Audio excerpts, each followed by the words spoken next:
Vous conduisez une voiture avec une boîte de vitesse manuelle? Savoir bien utiliser la pédale d'embrayage est la meilleure solution pour réussir l'examen de conduite. Mais cela ne suffit pas à éviter les erreurs les plus fréquentes avec ce type de boîte.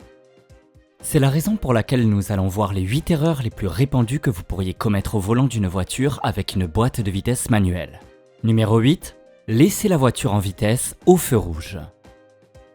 Avouez-le, quand vous vous arrêtez au feu, vous attendez avec la pédale d'embrayage enfoncée, la première vitesse engagée et le pied sur le frein. Même si votre moniteur de conduite vous a dit que c'était la chose à faire, vous usez et mettez l'embrayage à rude épreuve. La meilleure chose à faire est de désengager la vitesse et de laisser la voiture au point mort. Bien que les roulements de démarrage soient généralement conçus pour durer plus longtemps que l'embrayage, il est toutefois préférable que l'embrayage ne reste pas enfoncé pendant de longues périodes, car cela met le roulement de démarrage en contact avec le ressort à diaphragme et peut entraîner son usure prématurée. Numéro 7. Gardez le pied sur la pédale d'embrayage. Certaines personnes ont tendance à conduire avec le pied posé sur la pédale d'embrayage.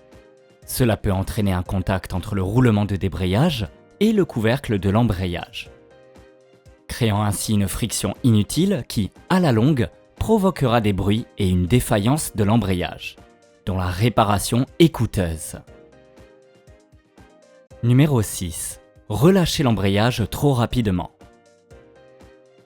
C'est un problème assez courant, tant pour les conducteurs expérimentés que pour les débutants.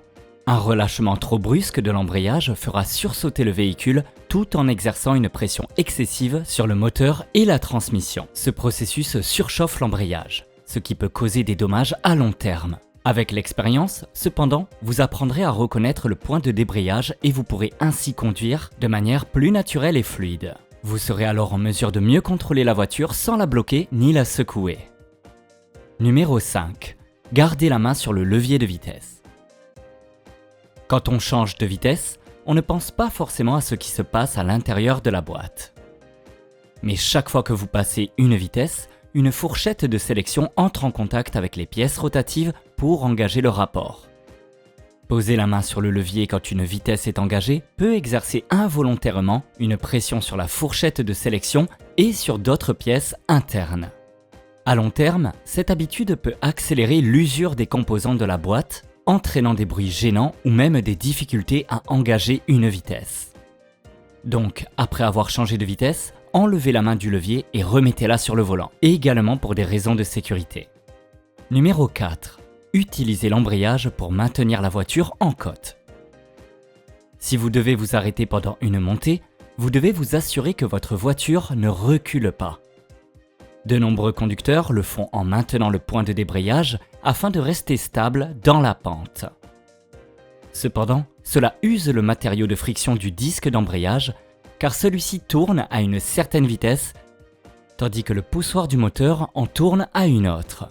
De plus, vous pourriez accidentellement reculer contre une autre voiture, ne trouvant plus le point de débrayage. Donc, si vous devez vous arrêter, serrez le frein à main pour maintenir la voiture immobile jusqu'au moment de repartir. De nombreuses voitures modernes à boîte de vitesse manuelle sont équipées d'une technologie d'aide au démarrage en côte. Celle-ci maintiendra la voiture immobile pendant quelques secondes après le relâchement du frein à main, vous laissant le temps d'appuyer sur l'accélérateur sans que la voiture ne recule. Numéro 3. Appuyez fort sur l'accélérateur à bas régime. Si vous roulez à faible vitesse et à bas régime, il n'est pas judicieux d'appuyer brusquement sur la pédale d'accélérateur. En agissant ainsi, vous envoyez des signaux contradictoires à votre véhicule. À bas régime, votre voiture pense en effet qu'elle doit se détendre, alors que votre pied lui demande de travailler très fort.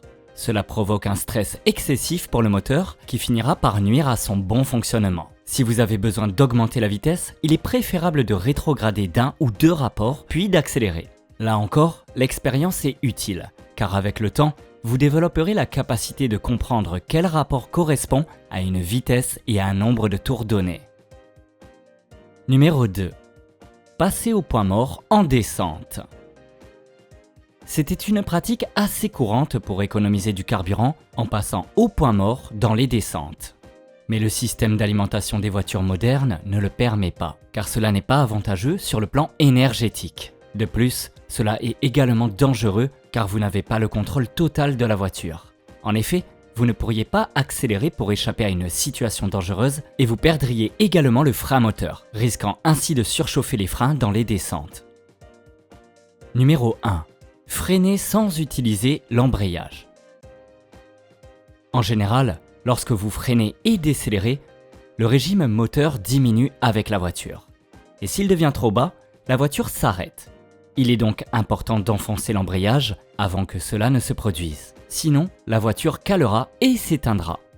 Nous avons analysé les erreurs les plus courantes commises par les conducteurs au volant d'une voiture à boîte de vitesse manuelle. Connaissez-vous ces erreurs ?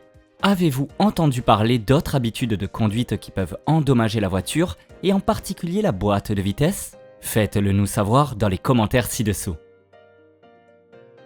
Si cette vidéo vous a été utile, faites-le nous savoir en laissant un j'aime et un commentaire. Vous pouvez également la partager et n'oubliez pas de vous abonner à notre chaîne.